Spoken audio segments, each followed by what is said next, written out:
యేసుక్రీస్తు నామంలో పరిశుద్ధాత్మ ఆశీర్వాదం అనబడిన ప్రోగ్రాం చూస్తున్న ప్రతి ఒక్కరికి హృదయపూర్వక వందనాలు తెలియజేస్తూ ఉన్నాను. ప్రతిరోజు లేచిన వెంటనే ప్రార్థన చేసుకోవడం మర్చిపోకూడదు. వాక్యం ధ్యానించడము, ఆశీర్వాదం పొందుకోవడము, ఇది లేవగానే ముందుగా మనం చేయవలసిన ముఖ్యంగా దేవునితో ఉండే వారి జీవితంలో ఇది క్రమం తప్పకుండా చేస్తూ ఉంటారు. ఇంకా నిలువిచ్చిన వాళ్ళకైతే మనం చెప్పలేం. కానీ ఈరోజు పరిశుద్ధాత్మ దేవుడు మనకిస్తూ ఉన్న వాగ్దానము యెషయా గ్రంథము 55 అధ్యాయము 6వ వచనము. యెహోవా మీకు దొరుకు కాలముందు ఆయనను వెతుకుడి, ఆయన సమీపంలో ఉండగా ఆయనను వేడుకొనిడి. యెహోవా దొరుకు కాలమందు, దేవుడు మనకు దొరుకు కాలము, కృపాకాలం. ఈ కృపాకాలంలోనే మనం దేవుని వెతికి ఆయన రక్షణ మార్గంలో నడుస్తూ ఉండాలి. ఆయనను వెతుకుతూనే ఉండాలి. చూడండి, కృపాకాలము, ఇక శ్రమకాలము, భయంకరమైన దినములు కలిగిన కాలం. ఇప్పుడు ఈ కాలాల్లో మనం జీవిస్తున్నాం. ఈ కాలంలో ఉంటూ ఉండగా పరిశుద్ధ గ్రంథంలో ఉన్న ప్రతి ప్రవచనము, ప్రతి మాట నెరవేర్చబడుతూ ఉంది. అయినను మనం గ్రహించలేకపోతున్నాం. యుద్ధాలు జరుగుతాయని తెలియపరిచారు, ప్రళయాలు వస్తాయి, ఒకరిని ఒకరు చంపుకుంటారు, తల్లిని బిడ్డ చంపుతుంది, బిడ్డ తల్లిని చంపే కాలము. ఇవన్నీ లేఖన గ్రంథంలో ఉన్నవి. ఇవన్నీ కూడా నెరవేర్చబడుతూ ఉన్నవి. అయినను కూడా మనమైతే మార్చబడలేకపోతున్నాం. నోవాహు కాలంలో ఎంత చెప్పాడో, నోవాహు ఎంత చెప్పినా కూడా వినలేని ప్రజలుగా అయ్యారు.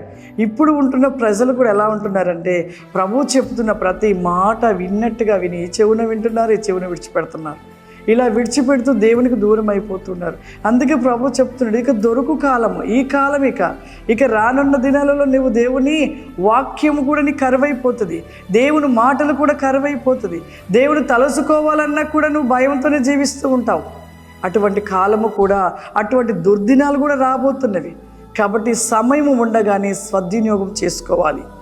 ఆ సద్వినియోగం చేసుకోలేకుండా అపవాది ఏం చేసి మొబైల్ మన చేతికి ఇచ్చేసి లోకాన్ని చూపిస్తూ లోకంలో పరిగెట్టేటట్లుగా చేస్తుంది. అందుకే కింద కూడా ఒక వచనం చూసుకుందాం. 7వ వచనం. భక్తిహీనులు తమ మార్గమును విడవలెను, దుష్టులు తమ తలంపులను మానవలెను. వారు యెహోవా వైపు తిరిగిన ఎడల ఆయన వారి యందు జాలిపడును అంటున్నాడు. ఎంత గొప్ప మాట. ఇప్పుడు సమయం లేదు. ఇక ఈ సమయంలో నీ జీవితాన్ని సరిచేసుకో. ఈ కాలంలో ప్రభు దొరకబోతున్నాడు. ఈ కాలంలో ప్రభుతో ఉండబోతున్నావు. ఈ కాలంలో పరిశుద్ధాత్మ చేతను నింపబడతావు. ఈ కాలంలో ఆత్మచేత నింపబడి ఆయన శక్తిని పొందుకోగలుగుతావు. ఇంకా రానున్న దినములు పరిశుద్ధాత్మ దేవుడు కూడా, ప్రభు యొక్క రాకడలో కొనిపోబడినప్పుడు పరిశుద్ధాత్మ దేవుడు కూడా మనల్ని విడిచి వెళ్ళిపోతాడంట. ఆయన దొరుకు కాలం ఇది. పరిశుద్ధాత్మను పొందుకొను కాలము. ఈ కాలంలో నువ్వు ఆత్మదాహము కలిగి ఉండాలి. ఈ కాలంలో పరిశుద్ధాత్మ శక్తిని కలిగి ఉండాలి. ఈ కాలంలో నిన్ను నువ్వు సరి చేసుకోవాలి. ఈ కాలంలో నీ పాపములు ఒప్పుకోవాలి, ప్రతిదీ విడిచిపెట్టాలి. అప్పుడు ప్రభు అంట ఏమంటున్నాడు ఇక్కడ, జాలి పడతాడంట. ఆయన మన యందు జాలి పడును అంటున్నాడు. కనికరము చూపిస్తాడంట, కరుణ చూపిస్తాడంట, దయ చూపిస్తాడంట. ఆయన బిడ్డలుగా ఆయన ఒడికి చేర్చుకుంటాడంట. మనం ఎలా ఉంటున్నాం? ఈ చివరి దినాలలో ఉంటున్నాం. ఇప్పటికైనా మనం సరి చేసుకుందాం. సరి అయిన మార్గంలో మనం నడవాలి. ఇక సమయం లేదు. నువ్వు అనుకుంటున్నావు నాకు సమయం ఉంది, ఇంకా దేవుని రాకడ ఆలస్యం అవుతుంది.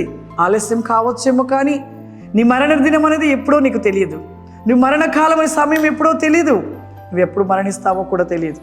నువ్వు సిద్ధపాటును కలిగి దేవుణ్ణి వెతుకు. ఈ కాలంలో ఆయనను పొందుకొని ఆయన ఆత్మచేతను నింపబడి ప్రభు కోసం నేను నిలబడి ఉంటే, ఆయన రాకడ వచ్చినా రాకపోయినా, ఒకవేళ నీ మరణ దినం ముందు రావచ్చు, నువ్వు మరణించినా ఎక్కడికి చేర్చబడతావు? పరలోకానికి చేర్చబడతావు. దేవుని సన్నిధానముకు వెళ్తావు. ఆ మహిమరాజ్యంలో నువ్వు ప్రవేశిస్తావు. అంతకంటే కావలసిన కృప ఏముంది మనకి?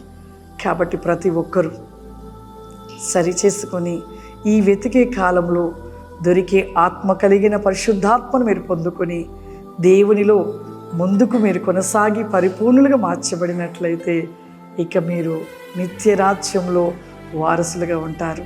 ప్రార్థన చేసుకుందాం.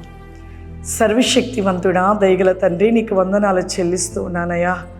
ఈ ప్రోగ్రాం చూస్తున్నావు ప్రతి ఒక్కొక్కరిని ప్రభా నీ ఆత్మ చేత నింపండి నాయన.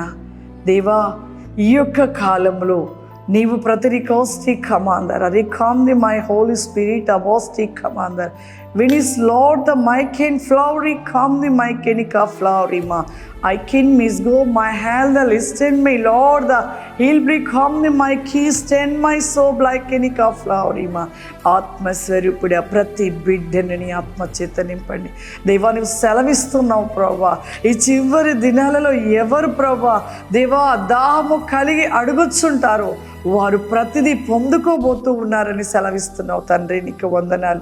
ప్రతి బిడ్డని నా ప్రభా అట్టి పరిపూర్ణులుగా మార్చబడిన ఆయన నీలో ప్రతినేకముగా నిలిచి ఉండే కృపను దయచేయమని ప్రతి బిడ్డను దీవించి ఆశీర్వదించమని యేసుక్రీస్తు నామములో నడుస్తున్నాను తండ్రి. ఆమేన్.